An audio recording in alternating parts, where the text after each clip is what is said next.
बरसों पुरानी बात है जब शहीदपुर नाम के एक राज्य पर राजा भानु प्रताप राज करता था, जो कि स्वभाव से बहुत ही गुस्सैल था। अपने गुस्सैल स्वभाव के कारण उसने एक दिन अपने पुत्र की किसी गलती पर उसे देश निकाला दे दिया।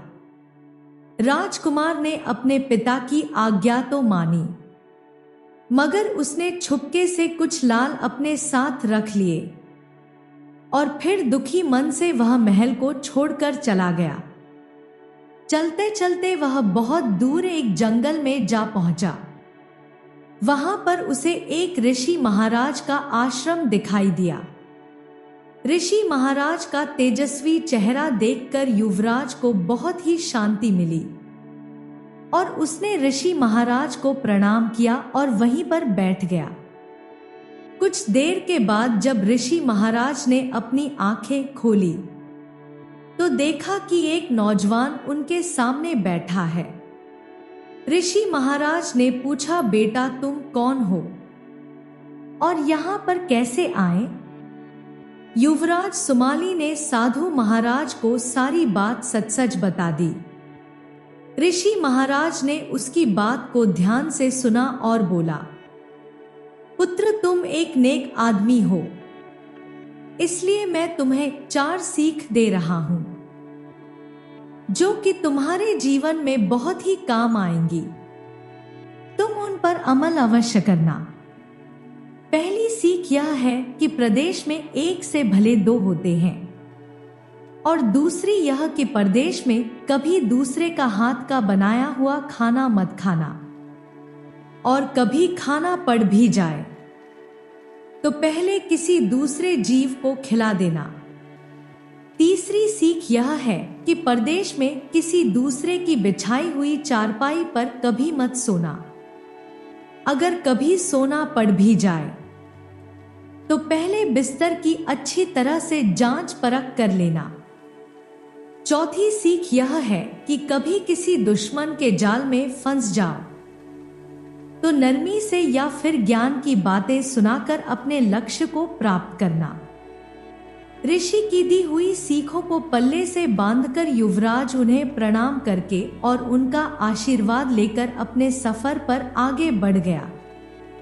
कुछ दिन तक चलने के बाद युवराज ने देखा कि एक चील एक कछुए के बच्चे को उड़ाकर ले जा रही थी। संयोगवश कछुए का बच्चा चील के पंजों से निकलकर नीचे आ गिरा। युवराज ने कछुए के बच्चे को तड़पते हुए देखा तो उस पर बड़ी दया आ गई और उसने कछुए के बच्चे को अपने कंधे पर रख लिया और आगे चल दिया। कुछ दिन चलने के बाद युवराज को जंगल में एक बहुत ही मनोहर सी जगह दिखाई दी। युवराज ने सोचा कि क्यों ना यहाँ पर थोड़ी देर आराम कर लिया जाए। युवराज ने वहीं से कुछ जंगली फल खाए और कछुए से कहा, तुम यहाँ पर आराम से बैठो, मैं भी थोड़ी देर सो जाता हूं। इतना कहकर युवराज एक पेड़ के नीचे सो गया। उसी पेड़ पर एक सांप और एक कौवा रहते थे। उन दोनों का दस्तूर यह था कि जब भी कोई यात्री उस पेड़ के नीचे सोता या आराम करता तो सांप उसे डस लेता और कौवा उसकी आंखें निकाल लेता। आज जब सांप ने किसी को पेड़ के नीचे सोते हुए देखा तो उसने उसे डस लिया। सांप के डसते ही युवराज के प्राण निकल गया। कछुए ने जब यह देखा तो युवराज के ऊपर चढ़कर वह खूब रोने लगा। अगले ही पल कौवे ने जब राजकुमार की आंखें निकालनी चाही तो कछुए ने झपट कर कौवे की गर्दन पकड़ ली। इस हालत में कौवे ने सांप को पुकारना शुरू किया तो सांप वहां पर आ गया। सांप ने जोर से कछुए को डंक मारना चाहा तो कछुए ने अपना मुंह अपने खोल के अंदर कर लिया। कई बार ऐसा ही हुआ। सांप बार बार डंक मारने की कोशिश करता और कछुआ अपना मुंह अपने खोल के भीतर कर लेता। जब सांप का कछुए पर कोई बस नहीं चला तो उसने कछुए से प्रार्थना की कि तुम मेरे मित्र को छोड़ दो। यह सुनकर कछुआ बोला, नहीं, तुमने मेरे मित्र की जान ली है, मैं भी तेरे मित्र की जान ले लूंगा। इतना सुनते ही सांप ने कहा, मैं तुम्हारे मित्र को फिर से जिंदा कर देता हूं। और फिर सांप ने जहां से युवराज को काटा था वहां पर अपना मुंह रखा और सारा जहर वापस खींच लिया और बोला, अब मेरे मित्र को छोड़ दो। कछुए ने जब देखा कि युवराज को थोड़ा थोड़ा होश आने लगा था तो उसने कौवे को छोड़ दिया। जब युवराज को अच्छे से होश आ गया तो कछुए ने युवराज को सांप और कौवे की सारी बात बताई। कछुए की बात सुनकर युवराज ने कछुए का बहुत ही धन्यवाद किया और साथ ही साथ राजकुमार के मन में ऋषि की दी हुई सीख याद आ गई कि प्रदेश में एक से भले दो होते हैं। मन ही मन युवराज ने ऋषि को धन्यवाद किया कि उनकी दी हुई सीख से आज उसके प्राण बच गए। उसने फिर से कछुए को अपने कंधे पर रखा और आगे चल दिया। कुछ दिनों के बाद एक बड़ी सी नदी आ गई। तब कछुए ने कहा, मित्र, मेरी दुनिया आ गई है, मेरा परिवार इसी नदी के अंदर रहता है, तुम मुझे यहीं पर छोड़ दो। युवराज ने खुशी खुशी उसे पानी में छोड़ दिया। वह रात युवराज ने वहीं पर बिताई। उसी जगह से कुछ दूरी पर एक ठग अपनी 2 बेटियों और 4 बेटों के साथ रहता था। ठग की दोनों बेटियों में से बड़ी बेटी तंत्र मंत्र विद्या जानती थी। जब भी कोई यात्री वहां से गुजरता तो वह अपनी तंत्र विद्या से यह जान लेती कि उसके पास कुछ कीमती सामान है या नहीं। अब ठग की बेटी ने अपनी विद्या से यह जान लिया कि युवराज के पास लाल है। वह अपने पिता से कहने लगी, ऐसा लगता है कि इस जंगल में एक यात्री आया है और उसके पास 4 लाल मणि है। यदि वह लाल मणि हमें मिल जाए तो हम हमेशा के लिए धनवान हो जाएंगे। इतना सुनते ही ठग अपने बेटों के साथ उस आदमी की तलाश में निकल पड़ा। थोड़ी ही दूरी पर उन्होंने देखा कि एक आदमी पेड़ के नीचे लेटा हुआ है। ठग और उसके बेटों ने मिलकर युवराज को पकड़ लिया और उसे बांधकर अपने साथ ले गए। उन्होंने युवराज को अपनी बड़ी बेटी के हवाले करते हुए कहा, इससे लाल मणि निकलवाना अब तुम्हारा काम है। ठग की बड़ी बेटी बहुत ही खुश हुई कि लाल मणि निकलवाना तो मेरे बाएं हाथ का खेल है।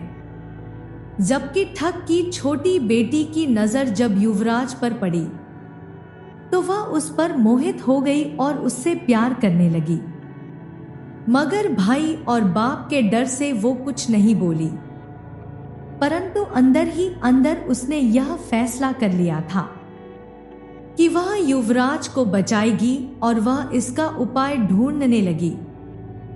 कुछ समय के बाद ठग की बड़ी बेटी ने खाना बनाया और उसके खाने में जहर मिला दिया और वह खाना युवराज को सौंप दिया।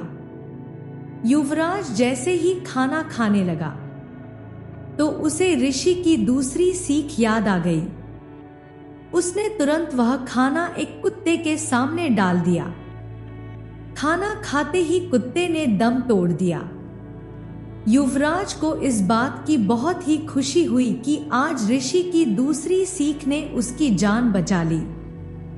ठग की बड़ी बेटी को जब यह जानकारी हुई तो उसे बड़ा ही गुस्सा आया।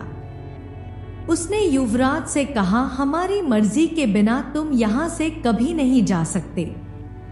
अब रात हो चुकी है, अगर तुम सोना चाहते हो तो चुपचाप ऊपर वाले कमरे में जाकर सो जाओ।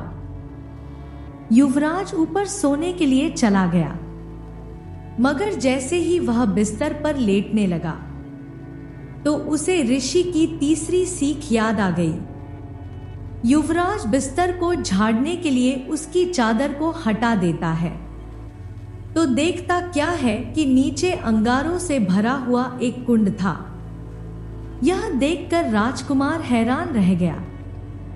वह एक बार फिर से खुश था कि ऋषि की दी हुई सीख के कारण उसकी जान बच गई।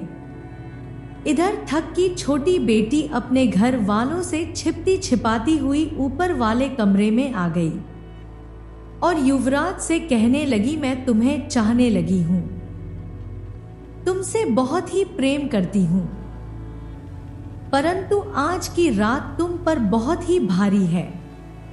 मैं आज कुछ नहीं कर सकती। तुम किसी तरह से मेरी बहन से अपने प्राण बचा लो। अगर तुम आज की रात बच गए तो मैं तुम्हें कुछ नहीं होने दूंगी।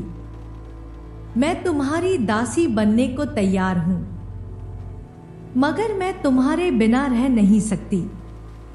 इतनी बात कहकर थक की छोटी बेटी वहां से चली गई।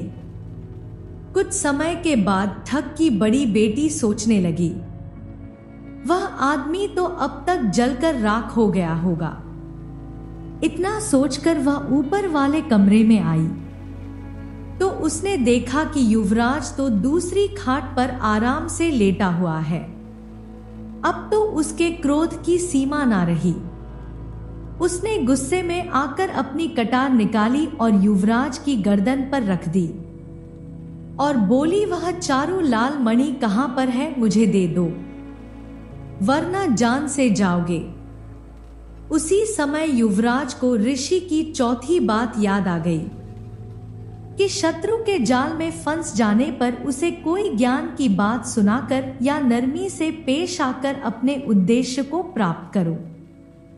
युवराज ने सोचा कि आज की रात बचना मुश्किल है, मगर ऋषि की चौथी बात आजमाने में भला क्या परेशानी है।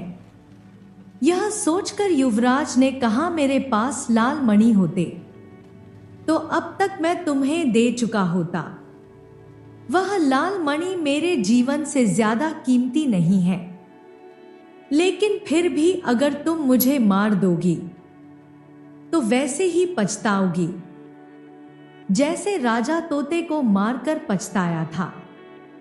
थक की बेटी बोली, कौन सा तोता, कौन सा राजा, तुम क्या बकवास कर रहे हो? युवराज ने कहा, क्या तुम नहीं जानती? तुम मेरी बात ध्यान से सुनो। एक राजा पवन के पास एक बहुत ही समझदार तोता था। वह तोता बहुत ही बेशकीमती था। एक दिन राजा पवन उस तोते को गंगा स्नान करवाने के लिए अपने साथ ले गया। राजा पवन तोते को घाट पर बिठाकर स्वयं गंगा स्नान करने लगा। तभी तोते की नजर पानी में बहते हुए एक फल पर पड़ी। तोते ने उसे पहचान लिया कि यह तो अमर फल है। तोते ने अमर फल को उठा लिया और राजा पवन के पास ले आया। तोते ने कहा, महाराज, यह अमर फल है, इसे खा लीजिए।